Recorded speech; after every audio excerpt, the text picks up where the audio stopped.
Batman Full Moon issue 1. Rodney Barnes writing with STEVAN SUBIC or Subic on the art.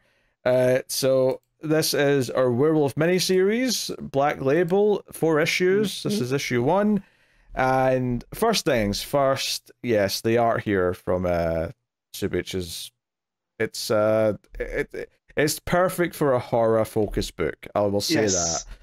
All of these early pages where you just get sort of glimpses of the werewolf eyes or the sort of like silhouette and shadow, we don't really get a good look at it. All that stuff is gorgeous. That one, it's on the bottom of the, what page is this? It's where he's throwing the people, and it's just this big hulking mass. The way that he plays with the shadows, and you never get a fully good look at the werewolf. No. I think that's a really good choice. Yeah, it's a lot of shadows, lots of silhouettes. The colors sort of bleed in this really interesting way that gives it a very kind of hypnotic, ethereal quality on top of the horror side of it. Even you know, the second scene, because so the first scene is like the wolf seemingly breaking out of restraints and killing a bunch of scientists, which turns out to be Wayne Tech later on. But the second scene is Batman, you know, fighting some criminals on the docks, and he's actually on a phone call to Zatanna because he had a date with Zatanna, and she's like grumbling that he never shows up because he's always ends up being busy being Batman.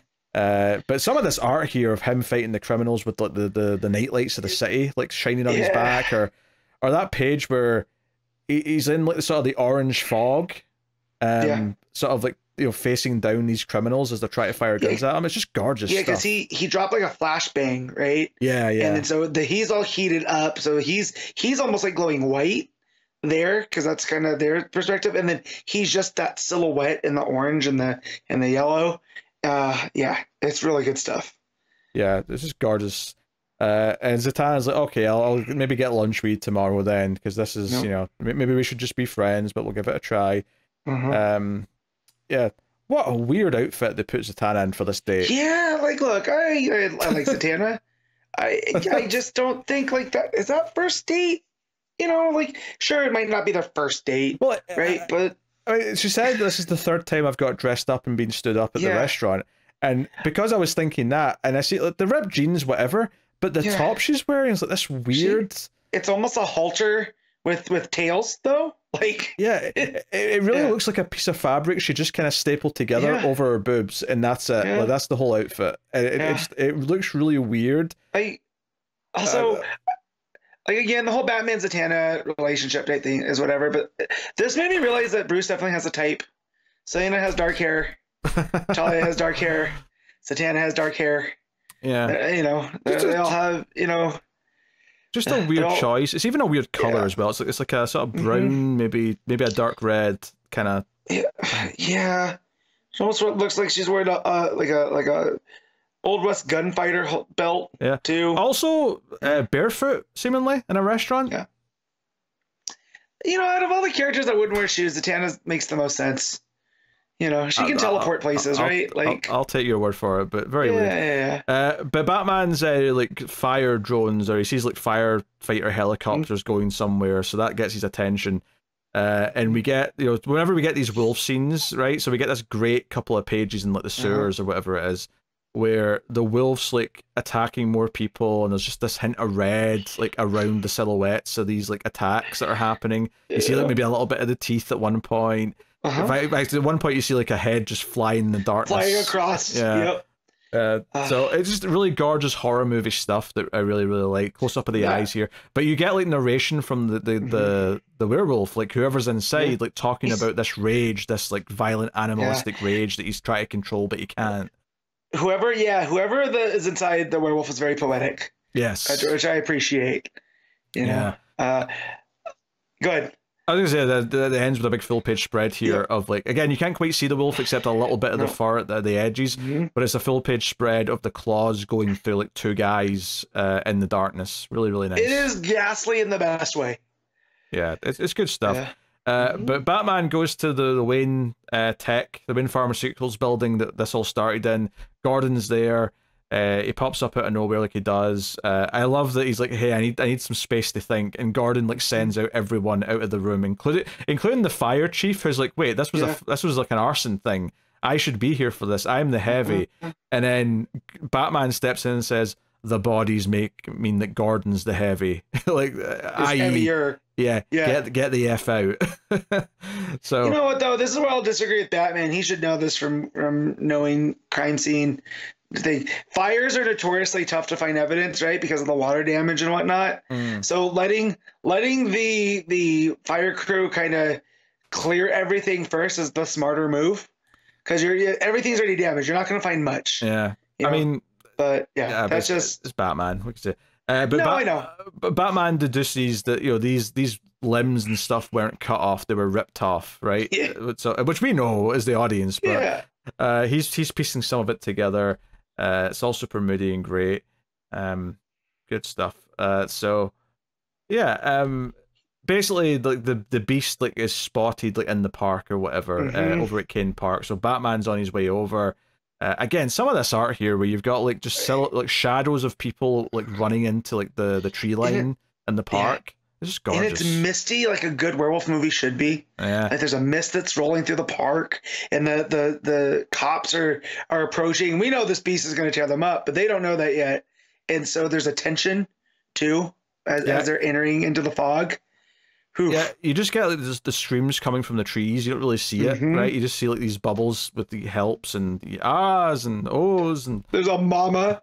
So, but yeah, one of the panels though that really sticks out is where Batman actually gets up behind the wolf, and you see like the wolf just again mostly in shadow, but a bit of the fur at the edges to sort of tell what it is, and Batman's in shadow behind him. And this is where we get like a proper look at the wolf from this point on, because the wolf slices Batman quite severely here. Nice big scratch across the chest and the shoulder. Batman basically only survives this because whoever's inside the wolf effectively like has fed enough that he's able to sort of regain control a little bit and go off into the night and leave Batman be. So Batman's left to patch up his wounds and try and figure things out. So one of the reasons why it's cool that Zatanna's here is because obviously she comes from the magic side of DC, which leads to the supernatural side, which, werewolves kind of like fit into. But I also love that when Wayne's checking out the crime scene again, or the lab, Kirk Langstrom shows up. And I was actually thinking, oh, is this like is this pre-Man-Bat and this is him experimenting and he's made a werewolf? Obviously that's not what it is, because it turns out Man-Bat's already a thing. And he's had it under control. In fact, we even get Man-Bat fighting the werewolf later on, just for funds and all that. But the idea of having Man-Bat be like a character in a werewolf story, because that's effectively what he kind of is in a sense. Perfect. Perfect. Yeah, so I love that he's got the sunglasses on. He's got that kind of creepy scientist vibe down. It feels a little bit different to what I'm used to with Kirk, but I like it. Yeah, it's the big cloak jacket, right? That's almost folded over like bat wings on him. Yeah, well, like, he kind of compares vampires and werewolves, and he kind of like in that comparison says, because he turns into a bat, and bats, you get vampire bats. It is almost like a Dracula-esque kind of cloak that he's got on, actually. For sure. So kind of dug that. Very cool. But he's the one that just flat out says, no, it's a werewolf, and Batman's like, that doesn't exist. There's no such thing as a werewolf, even though he fought it already. It's the Wolf of Snow Hollow all over again. Yeah, well, because he says, it was like a wolf, but it was the size of a bear, and Alfred kind of makes fun of him for it, but I'm like, well, yeah, it's almost like, is there a word for that, maybe? There's there. Well, and also, again, a bit, and just the writing, but if it's lichen DNA, that is fully werewolf DNA. Actual wolf DNA would be called lupine DNA. When he's explaining the legend of the werewolf and the man that's inside, he actually straight up calls him Talbot and talks about him seeing a Romani woman after he got bit. And I'm like, this is just straight up the Wolfman movie from the 40s. Yeah. This is just... Except his name was Larry. This guy's name is Christian. So yeah, Talbot was the name. It's his great grandnephew, we'll say. And I'm like, wait, is that story public domain? I don't know if it is, but it feels like they're referencing it enough that I feel like it must be. Yeah, I feel like it's most enough because we've been over this before. Most werewolf lore post the Wolfman, up to that point, a werewolf was just a creature that you could kill with regular bullets, right? The movies made it that you needed silver. It added the Romani stuff. It added the cycles of the moon even. So yeah, this is definitely taking up the, pop culture, universal Wolfman lore. But I think at this point, that's just Wolfman lore. So have at it. Yeah, even though he turns into a werewolf and not a wolfman, and I make that distinction because there is a difference in the movies. And werewolves are much better than wolfmen, just for the record. Because I'm not going to disagree. I love a big, if everybody can see it, it's on the counter. I have an American werewolf in London, and that is a werewolf. He's much more wolf-like than man-like. Yes. That said, wolfmen have nards. Just don't forget. All right. You made your reference. Yes. Very good. So Talbot wakes up in like an alleyway in the shitty part of town, and two homeless people help him and give him advice. These poor two guys. I've seen enough werewolf movies to know it's not going to end up well for these guys. I'm just dealing with the cat's lying next to the light and pushing it over. But yeah, they're both very charming. What do you want to call them? I don't want to just call them homeless people, but like they want to actually help Christian out. They're going to get him some clothes because they find him naked. He doesn't have a wallet, so they're going to take him to I guess a church, because Sister Weeks runs it's a mission.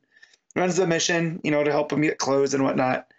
And yeah, I know their compassion will not be unrewarded with a violent death.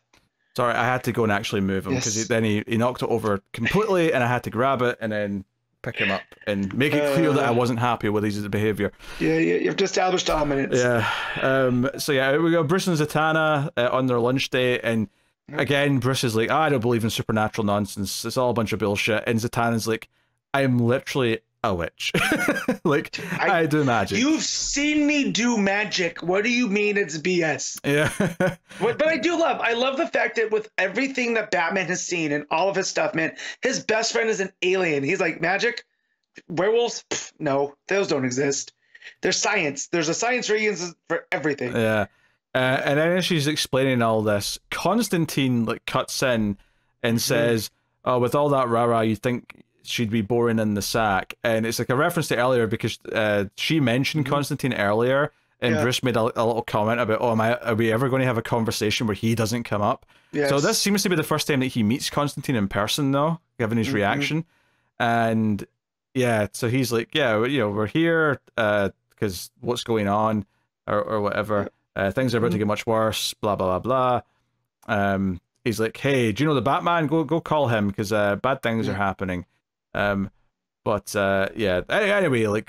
that night it's full moon again, and so he turns into a wolf. The mission the mission that's taking him in, the nun or whoever it is who's looking after him, obviously has to run in fear because he turns into a wolf. But this is where Man-Bat comes crashing in through the stained glass window and starts fighting with the wolf, and then Batman comes in as well. And the cliffhanger here is that the wolf straight up bites Batman on the arm. So conceivably, the rest of this arc might be about Batman turning into a werewolf. Yes. So we have Batman, Man-Bat, a werewolf, a wolf-man, and we're gonna get a Batman wolf. A Bat-wolf, you might say. Yeah. So a Bat-wolf, a werewolf bat. I want to find the script and read it because that's going to be fun to read. It's like verbal gymnastics, if you will. Yeah, and the art here at the end is really solid. If anything, the only time the art falters a little bit is when it's just regular people sitting in daylight having a conversation.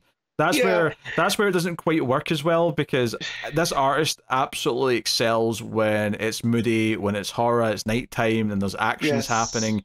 When you've got just faces having conversations, it's like, oh no, there's nothing interesting going on. I don't know what to do with the faces. Yeah. So and the proportions are kind of off as well. Yeah. Because by far that scene right before the ending where it's Bruce and Zatanna on the lunch date and Constantine shows up, that is by far the least I like the art in the whole issue. Their faces just aren't working for me.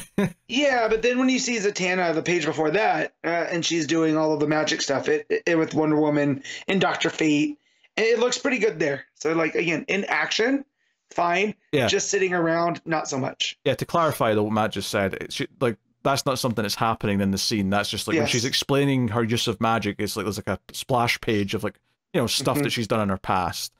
Just in case someone's wondering, when did Dr. Fate show up? Gotcha. All the art in the rest of the issue though is gorgeous. Like all the nighttime horror stuff with the wolf and Batman is all stunning. It's mostly fantastic. It's just a couple of scenes where it's not the artist's strength. It's not working quite as well, but the rest of it's great. Subic kills it. So, no, I'm super into this. I mean, we expected it was probably going to be good. I think maybe the less known quantity was the writer Rodney Barnes, but honestly, I think his writing here is pretty solid. I like the narration from the werewolf. I like Batman's slightly more dickhead kind of attitude that he's got in this. It kind of works for it. So I'm definitely down for the rest of this.